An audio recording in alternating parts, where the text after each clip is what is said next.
අපි අද කතා කරන්න යන්නේ චලිත ප්‍රස්ථාර ගැන. චලිත ප්‍රස්ථාර කියලා කියන්නේ යාන්ත්‍රික විද්‍යාවේ රේඛීය චලිතය යටතේ තියෙන දෙවෙනි කොටස. මේනකොට රේඛීය චලිතය යටතේ මූලික හැඳින්වීම හා චලිත සමීකරණ ගැන කතා කරලා ඉවරයි. අද කතා කරන චලිත ප්‍රස්ථාර ගැන යානු ගුරුත්වය යටතේ ශිරස් චලිතය, ගුරුත්වය යටතේ යාන චලිතය හා සාපේක්ෂ චලිතය ගැන කතා කරන්න තියෙනවා. චලිත ප්‍රස්ථාර ගැන කතා කරද්දී මුලින්ම කතා කරන්න ඕනේ විස්ථාපන කාල ප්‍රස්ථාර ගැන. විස්ථාපන කාල ප්‍රස්ථාරය කියන්නේ මොකක්ද? විස්ථාපන කාල ප්‍රස්ථාරයක් අඳින්නේ මෙන්න මෙහෙම.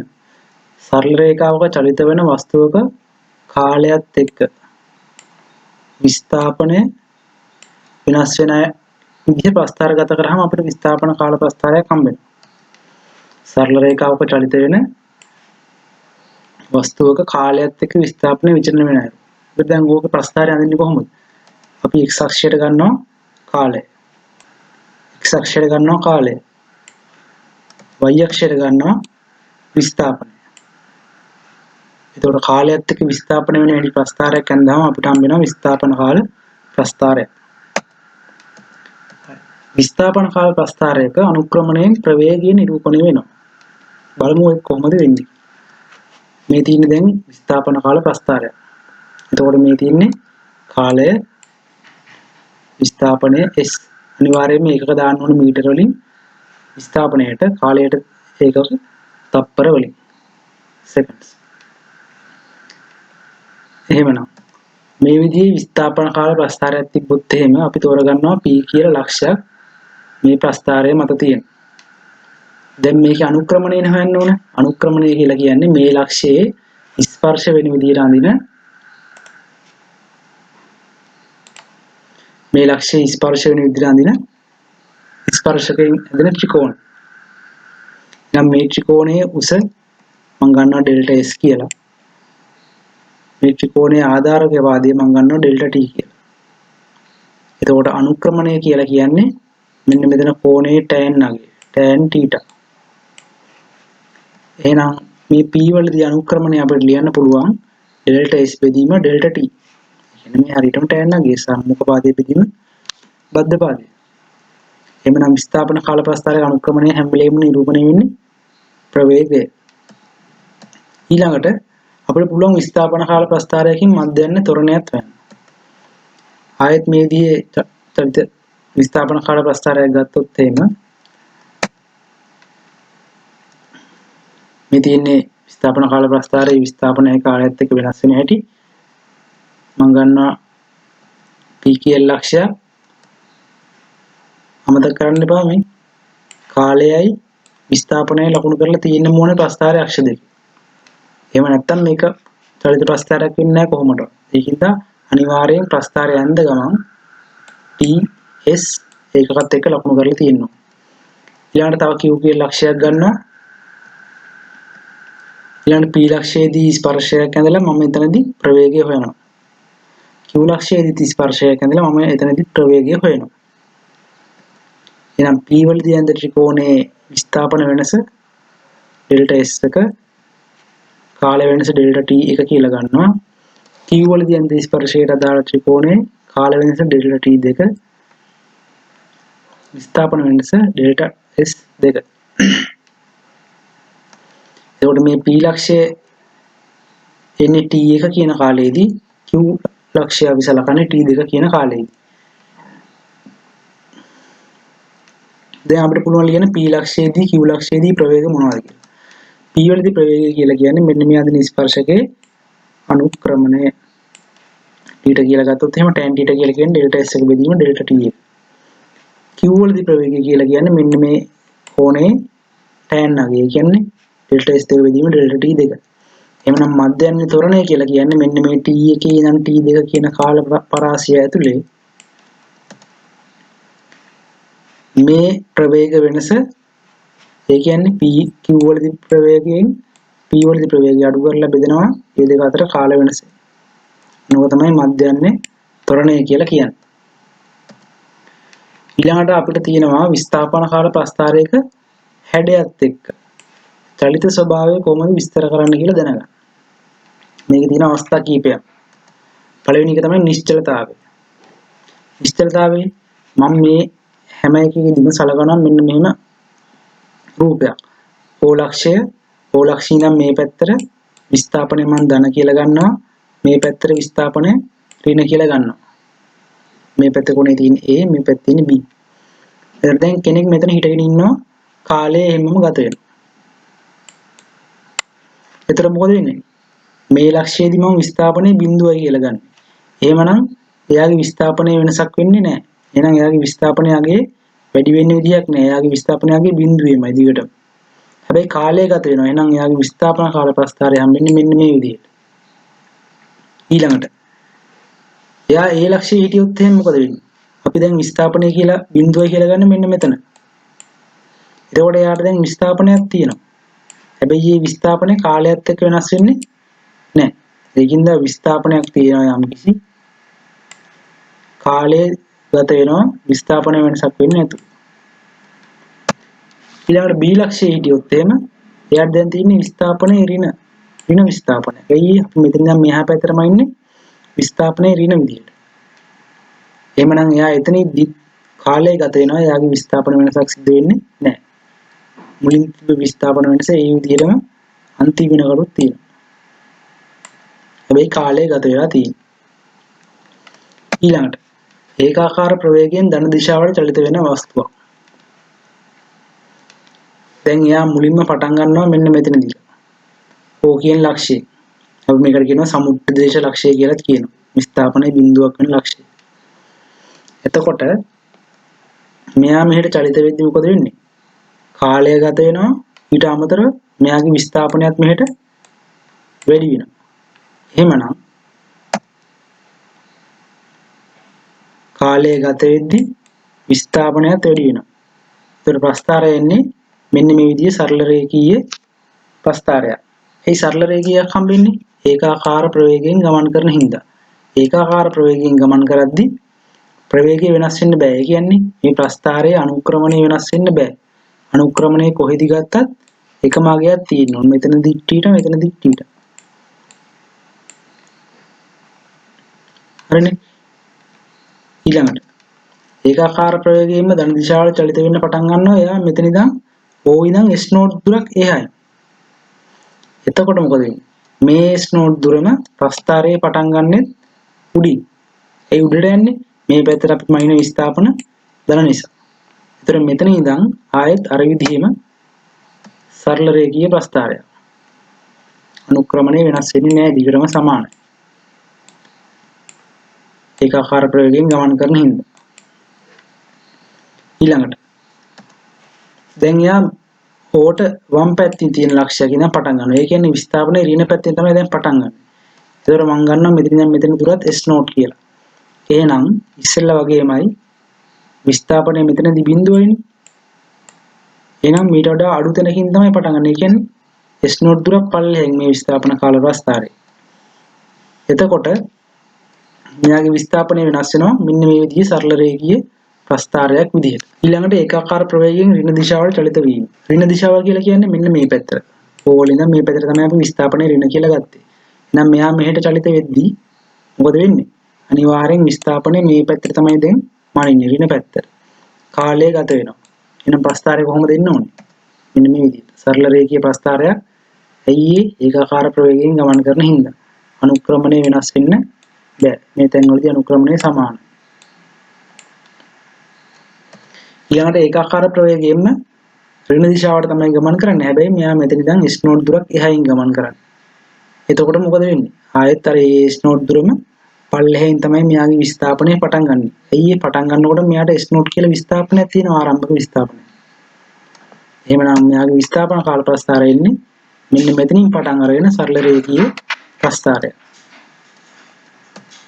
ඊළඟට මෙයා ඕවලට S නෝඩ් කියලා දුරක් දකුණු පැත්තෙන්. ඒ කියන්නේ විස්ථාපනයේ ධන වෙන පැත්තෙන් පටන් ගත්තොත් එහෙම ඒ විදිහටම විස්ථාපන කාල ප්‍රස්ථාරයේ S නෝඩ් දුරක් ධන වෙන පැත්තෙන් තමයි මෙයාගේ ප්‍රස්ථාරය අඳින්න පටන් ගන්න. ඒ කියන්නේ ආරම්භක විස්ථාපනයක් මෙයාට තියෙනවා. ධන විස්ථාපනයක් තමයි තියෙන්නේ. ඒකින් තමයි මේ පැත්තෙන් දකුණු කරලා තියෙන්නේ. මෙතන ඉඳන් සරල රේඛීය ප්‍රස්ථාරයක් තියෙනවා. අනුක්‍රමණය වෙනස් වෙන්නේ නැති. ඒකාකාර ප්‍රවේගයෙන් යන හින්දා. ඊළඟට ඒකාකාර ත්වරණයෙන් ධන දිශාවට චලිත වුණොත් මොකද වෙන්නේ? ඒකාකාර ත්වරණයෙන් කියලා කියන්නේ දැන් ප්‍රවේගයත් වෙනස් වෙනවා. ප්‍රවේගයත් වෙනස් වෙනවා නම් ඒ කියන්නේ අනුක්‍රමණය වෙනස් වෙනවා. එහෙමනම් ඒක අනිවාර්යයෙන්ම වක්‍රපස්ථාරයක් වෙන්න ඕන. ධන දිශාවට චලිත වෙන්නේ. එහෙනම් මෙතනදී පළවෙනි අවස්ථාව සලකනවා මම මේ ඕලක්ෂයෙන් පටන් ගන්නවා කියලා. එතකොට මෙයාගේ විස්ථාපනයක් මුලින්ම නැහැ. එහෙනම් විස්ථාපනය පටන් ගන්න බිඳුවේ. පටන් අරගෙන මෙයා චලිත වෙනවා. චලිත වුණාම ත්වරණයේ ප්‍රස්ථාරය අඳින්න කොහොමද? අනිවාර්යෙන් වක්‍ර ප්‍රස්ථාරයක් එන්න ඕනේ. මෙයා පටන් ගත්තේ නිශ්චලතාවයෙන්. ඒකින්ද මෙන්න මෙතනදී ප්‍රවේගයේ බිඳුවයි. ඒක බලන්න පුළුවන් අපිට මෙන්න මෙතනදී මෙයාට ස්පර්ශයක් ඇඳොත් එහෙම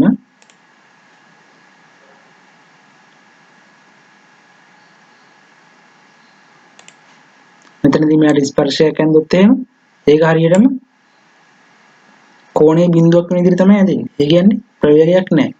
හැබැයි අන්තිමට යද්දී මෙතනදී ස්පර්ශයක් ඇඳොත් එහෙම අපි යාට ප්‍රවේගයක් තියෙනවා. ඒ කියන්නේ කෝණයක් තියෙනවා. අනුක්‍රමණයක් තියෙනවා. එහෙමනම් ධන දිශාවට චලිත වෙද්දී ප්‍රස්ථාරයේ හැඩෙන්නේ මෙන්න මේ විදිහට නිශ්චලතාවයෙන් පටන් ගත්තොත්. ඊළඟට එයා x අක්ෂයේ ධන දිශාවේ ආරම්භක විස්ථාපනයක් ඇතුව පටන් ගන්නවා. ඉතින් දැන් මෙන්න මෙතෙන්ට s නෝට් දුරක් තියෙනවා. එහෙමනම් කලින් වගේමයි මෙයාට ආරම්භක විස්ථාපනයක් ප්‍රස්ථාරයේදීත් අපි දෙන්න ඕනේ. එහෙනම් ආරම්භක විස්ථාපනයක් තියෙනවා s නෝට් කියලා. ආයෙත් නිශ්චලතාවයෙන් පටන් ගන්න. එහෙනම් මුලින්ම ස්පර්ශකයේ ප්‍රස්ථාරයේ ස්පර්ශයක් ඇඳොත් ඒක සමාන්තර වෙන්න ඕනේ මේ කාලයේ අක්ෂයට. ඒවල මෙතන කෝණයේ බිඳුවයි ඒකින්ද ආරම්භ ප්‍රවේගයක් නැහැ. අන්තිමේදී ත්වරණයේ යන හින්දා ප්‍රවේගය පොඩ වැඩි වෙනවා. අනුක්‍රමණය පොඩ වැඩි වෙනවා. ගිහිල්ලා අන්තිමට එයා ප්‍රවේගයකට ළඟා කරගන්න. ඊළඟට ඍණ පැත්තෙන් පටන් ගත්තොත් ආයෙත් s නෝට් දුරක් විස්ථාපනයේ ඍණ පැත්තේ. එහෙනම් මේ ප්‍රස්ථාරයේ s නෝට් දුරක් පල්ලෙයෙන් තමයි එයා පටන් ගන්න. පටන් අරගෙන කොහෙටද යන්නේ? ප්‍රවේගය වැඩි වෙනවා. ප්‍රවේගය වැඩි වෙනවා කියලා කියන්නේ අනුක්‍රමණය වැඩි වෙනවා. එහෙනම් උඩ පැත්තට තමයි යන්න ඕනේ. කලින් වගේමයි එහෙනම් ප්‍රස්ථාරයේ s නෝට් දුරක් මෙහාට ආපු එක විතරයි වෙනස් වෙන්නේ. ඊළඟට ඒකාකාර ත්වරණයෙන් ඍණ දිශාවට ගියොත් පටන් ගන්න ඕලක්ෂයෙන් ආරම්භක විස්ථාපනයක් නැහැ. එහෙනම් ප්‍රස්ථාරය පටන් ගන්න ඕනේ මෙතනින්. නිශ්චලතාවයෙන් පටන් ගන්න. එහෙනම් මෙතනදී ප්‍රස්ථාරයට ස්පර්ශයක් ඇඳොත් එහෙම මේ කාලයේ අක්ෂයත් එක්ක සමාන්තර තියෙනවා.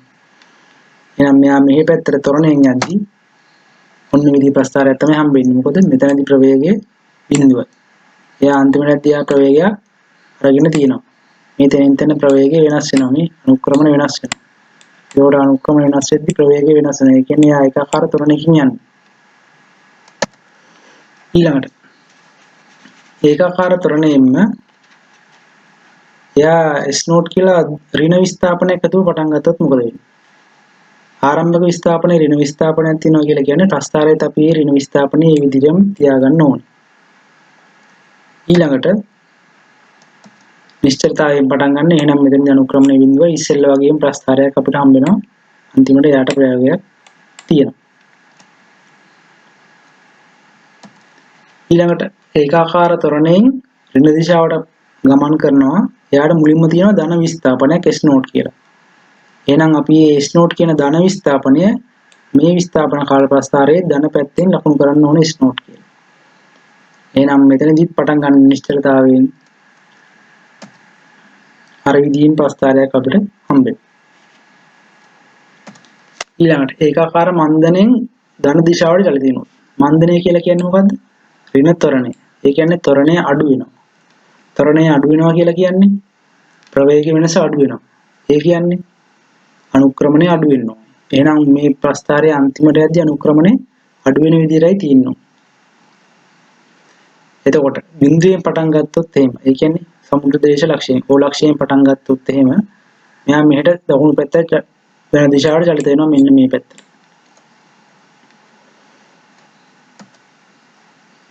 ත්වරණය අඩු වෙන්න නම් මෙයාගේ මුලින්ම ප්‍රවේගයක් තියෙන්න ඕනේ. මෙයාගේ මුලින්ම තියෙන අධික ප්‍රවේගයක්. මෙන්න මේ විදිහේ ප්‍රවේගයක් තියෙනවා. එතකොට මෙයාගේ අනුක්‍රමණය ගොඩක් වැඩි නේ. කෝණය ගත්තොත් එහෙම සැලකිය යුතු 90ට ආසන්න වගේම අගයක් තියෙනවා. අධික ප්‍රවේගයක් තියෙනවා. හැබැයි මෙයාගේ පොඩ අනුක්‍රමණය මොකද වෙන්නේ? අඩු වෙනවා. ඊළඟ අන්තිමට මේ කාලක්ෂයට සමාන්තරවම ලැබෙනවා. ඒ කියන්නේ නිශ්චලතාවයටපත් වෙනවා. ආරම්භයේ ඍණ විස්ථාපනයක් තියෙනවා නම් අපි ඍණ විස්ථාපනයේ S නෝට් කියලා ගත්තොත් එහෙම අපිට පුළුවන් ඒ S නෝට්ම මේ ප්‍රස්ථාරයේ මේ විදිහටම ලකුණු කරන්න. ඒ කියන්නේ ඍණ පැත්තට විස්ථාපනයක් තියෙනවා ආරම්භක විස්ථාපනයක් S නෝට්. එතකොට එතනින් තමයි ප්‍රස්ථාරය අඳින්න පටන් ගන්න. මෙන්න මෙතන. පටන් අරගෙන අධික ප්‍රවේගයකින් පටන් අරගෙන නිශ්චලතාවයටපත් වෙන ප්‍රස්ථාරයක් අඳින්න ඕනේ. නිශ්චලතාවයටපත් වෙන කියන්නේ අන්තිම අනුක්‍රමණයේ බිඳුවක් වෙනවා. මුලින්ම අනුක්‍රමණය වැඩි. ඊළඟ ඒකාකාර මන්දනේ ඍණ දිශාවට චලිත වෙද්දී දැන් විස්ථාපනය අපි ඍණ පැත්තට තමයි යන්නේ වාහනේ. එතකොට මුලින්ම අධික ප්‍රවේගයක් තියෙනවා. ඊට පස්සේ නිශ්චලතාවයටපත් වෙනවා. එහෙනම් හැඩයේනේ මෙන්න මේ ආකාරයට. පටන් ගන්නෙ S සමානයි බිඳුවෙන්. යන්නේ විස්ථාපනයේ ඍණ පැත්තේ ඉඳන් මේ පැත්තට තමයි ප්‍රස්ථාරය අඳින්න ඕනේ. ඊළඟට ඒකාකාර මන්දනේ ඍණ දිශාවට චලිත වෙනවා. එයාට ආරම්භක ඍණ විස්ථාපනයක් තියෙනවා. එහෙනම් ඒ ඍණ විස්ථාපනයේ ඒ විදිහටම අපි ප්‍රස්ථාරයක් දෙනවා. දුන්නම හැඩේ වෙනසක් වෙන්නේ නැහැ. ඉස්සෙල්ලා වගේම හැඩේ ආරම්භක විස්ථාපනයක් තියෙන විතරයි වෙන්නේ. එහෙනම් මෙතන ඉඳන් අර හැඩේම තියෙන ප්‍රස්ථාරයක් අපිට හම්බ වෙනවා. ඊළඟට එයාට ධන විස්ථාපනයක් එක පටන් ගත්තොත් එහෙම මම කියනවා ධන විස්ථාපනය මේ පැත්තට S නෝට් කියලා. එහෙනම් මේ ධන විස්ථාපනය මෙතන ඉඳන් අපි දෙන්න ඕනේ. එහෙමනම් ප්‍රස්ථාරයේ හැඩේ වෙනසක් වෙන්නේ නැහැ. මේ විස්ථාපනය වෙනස් වුණා විතරයි. පටන් ගන්න තැන වෙනස් වුණා විතරයි. එහෙනම් අර විදිහේම අධික ප්‍රවේගයකින් එන ආරම්භ වෙන වාහනයක් නැත්නම් වස්තුවක් අන්තිම නිශ්චලතාවයටපත් වෙනවා. ඔන්න ඔහොම තමයි චලිත ප්‍රස්ථාර ටික තියෙන්නේ. බලමු උදාහරණයක්. දැන් මේ කියන ඕලක්ෂයෙන් යම් ප්‍රවේගයකින් යුතුව ඒ දෙසට ගමන් අරඹන වස්තුව. මෙන්න මෙතන ඉඳන් මොකක් හරි ප්‍රවේගයකින් ඒ පැත්තට ගමන් කරන වස්තුව ඒකාකාර ප්‍රවේගයෙන් t එක කාලයක් ගමන් කරනවා. එහෙනම් අපිට අඳින්න පුළුවන් මෙන්න මෙතන ඉඳන් ඒකාකාර ප්‍රවේගයෙන් t එක කාලයක් ධන දිශාවට යන්නේ. එහෙනම් අනුක්‍රමණයේ නියත වෙන ප්‍රස්ථාරයක් තමයි එන්න ඕන. ඔන්න t එක කාලයක් ගමන් කරලා තියෙනවා.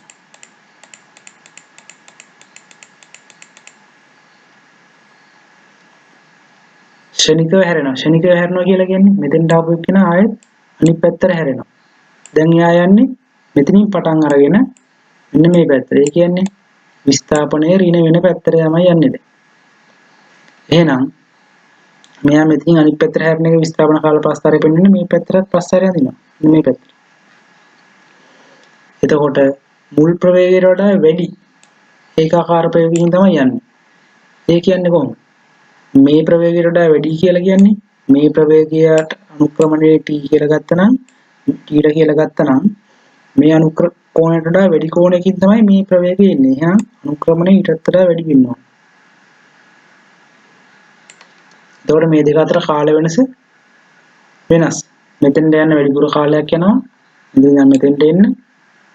හැබැයි මෙතන නම් විස්ථාපනයේ බිඳුවක් වෙන්න එච්චර කාලයක් ගත වෙන්නේ නැහැ. ඇයි ප්‍රවේගය වැඩි හින්දා. ඊළඟ එක.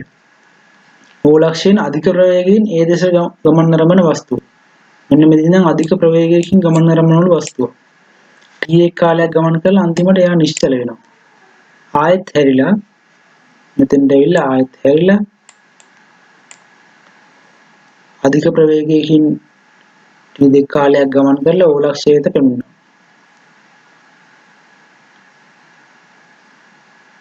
ආයෙත් හැරිලා නිශ්චලතාවයෙන් තමයි පටන් ගන්න. අන්තිමට තමයි අධික ප්‍රවේගයක් එයාට හම්බෙන්නේ. එහෙනම් මුලින්ම අධික ප්‍රවේගයක් තියෙනවා කියලා කියන්නේ අනුක්‍රමණය වැඩි, ගිහිලා නිශ්චල වෙනවා කියලා කියන්නේ මේ මොකද්ද? ධන දිශාවට යන ඒකාකාර ත්වරණය. එහෙනම් මෙන්න මේ වක්‍රස්ථාරයක් තමයි හම්බෙන්නේ. එතන මෙතන t එක කාලයක් ගිහිලා තියෙනවා. ඊට පස්සේ එයාගේ දිශාව මාරු වෙනවා කියලා කියන්නේ දැන් මෙයා මේ පැත්තට තමයි යන්න ඕනේ. මෙන්න මේ පැත්තට. එතකොට t දෙක කාලයක් ගමන් කරනවලු ඕලක්ෂයට එන අධික ප්‍රවේගයකින්. එහෙනම් මෙයා පටන් ගන්න නිශ්චලතාවයෙන් එහෙනම් මේක මේ විදිහටම දිගටම ගිහිල්ලා ඔන්න විදිහ ප්‍රස්ථාරයක් තමයි හම්බෙන්නේ. මෙන්න මෙතන t එක කියලා ගන්නවා. එතෙන් එද්දි t දෙක. හරිනේ. මේ අගට එද්දි අධික ප්‍රවේගයක් තියෙනවා. ආරම්භයේ නිශ්චලතාවයෙන් තමයි පටන් ගන්න. අනුක්‍රමණයක් නැහැ. ඊළඟට O ලක්ෂයේ ඉඳලා V1 ඒකාකාර ප්‍රවේගයකින් t1 කාලයක් ගමන් කරනවා.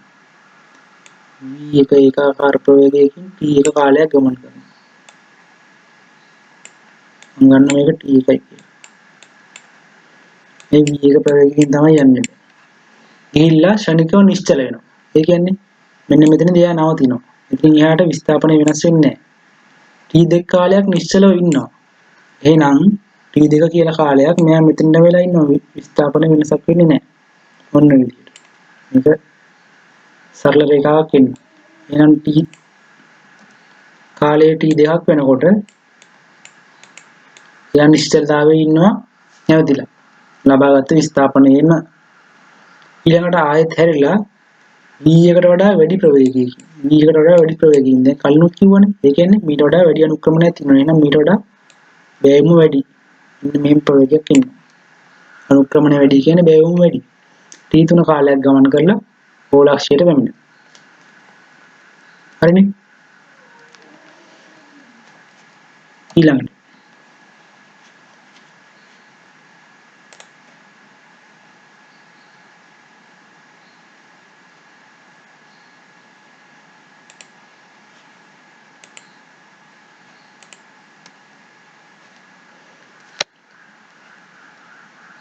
මේ තියෙන විස්ථාපන කාල ප්‍රස්ථාරය. දැන් මේකේ චලිතය විස්තර කරන්න කිව්වොත් එහෙනම් කොහොමද කියන්නේ? ආරම්භක විස්ථාපනයක් එයාට තියෙනවා. එහෙනම් ධන විස්ථාපනයක් තමයි තියෙන්නේ. එහෙනම් ආරම්භයේ ධන විස්ථාපනයක් ඇතුව එයාට ආරම්භක ප්‍රවේගයකුත් තියෙනවා. ඒ ආරම්භක ප්‍රවේගය ඒකාකාරව එයා දිගටම පවත්වාගෙන යනවා. එහෙනම් ආරම්භයේ ධන විස්ථාපනයක් සහිතව ඒකාකාර ප්‍රවේගයෙන් t1 කාලයක් ගමන් කරලා ක්ෂණිකව ආපහු හැරිලා මේ අනුක්‍රමණයට වඩා මේ අනුක්‍රමණය මොකද වෙන්නේ?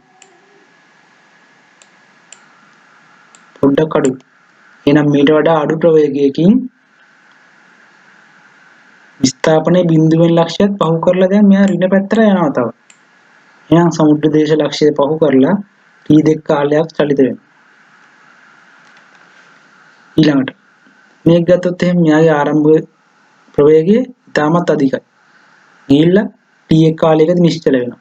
එහෙනම් අධික ආරම්භක ප්‍රවේගයෙන් පටන් අරගෙන x අක්ෂ මොකද්ද විස්ථාපනයේ ධන දිශාවට මන්දනය වෙලා t1 කාලයකදී නිශ්චල වෙනවා. ඊට පස්සේ ඒකාකාර ප්‍රවේගයෙන් චලිත වෙන්න පටන් ගන්නවා ඍණ දිශාවට චලිත වෙලා මෙන්න මෙතෙන්ට ආවට පස්සේ මෙතනින් දැන් මෙයාගේ මේ වක්‍ර ප්‍රස්ථාරයක් තමයි මෙන්න මේ ටික තියෙන්නේ. හැබැයි මෙයාගේ මෙතන අතර අනුක්‍රමණ වෙනසක් නැහැ. ඒ කියන්නේ ප්‍රවේග වෙනසක් නැහැ. එහෙමනම් මේ වෙන ප්‍රවේගයෙන්ම මෙන්න මෙතනින් පස්සේ අපි ගමුකෝ මෙතෙන්ට t නෝට් කියලා. t නෝට් වලින් පස්සේ ප්‍රවේගය මොකද වෙන්නේ? අඩු වෙලා මෙයා මෙතනදී නිශ්චල වෙනවා. ඇයි මෙතනදී අනුක්‍රමණයේ බිඳුව. ඊට පස්සේ t2 කාලයකින් පස්සේ අධික ප්‍රවේගයකින් ආයෙත් ගමන් ආරම්භ කරලා t3 කාලයේදී එයා නිශ්චලතාවයට පත් වෙනවා. නෝම තමයි එයාගේ චලිතය විස්තර කරන්නේ. ඊළඟට ඕගොල්ලන් තියෙනවා මේකේ ගාණක් හදලා බලන්න. අනුක්‍රමණ ඇසුරින් ආරම්භක ප්‍රවේගය හොයන්න පුළුවන්. මේක හදලා බලන්න ඕගොල්ලෝ හදන්න පුළුවන්. එතකොට චලිත ප්‍රස්ථාරවල විස්ථාපන කාල ප්‍රස්ථාර ගැන තමයි අද කතා කරන්නේ. ඊළඟට අපිට තියෙනවා ප්‍රවේග කාල ප්‍රස්ථාර ගැන කතා කරන්න. ඉතින් තමයි චලිත ප්‍රස්ථාර ඉවර. අපි ඒක ලබන සතියේ බලමු.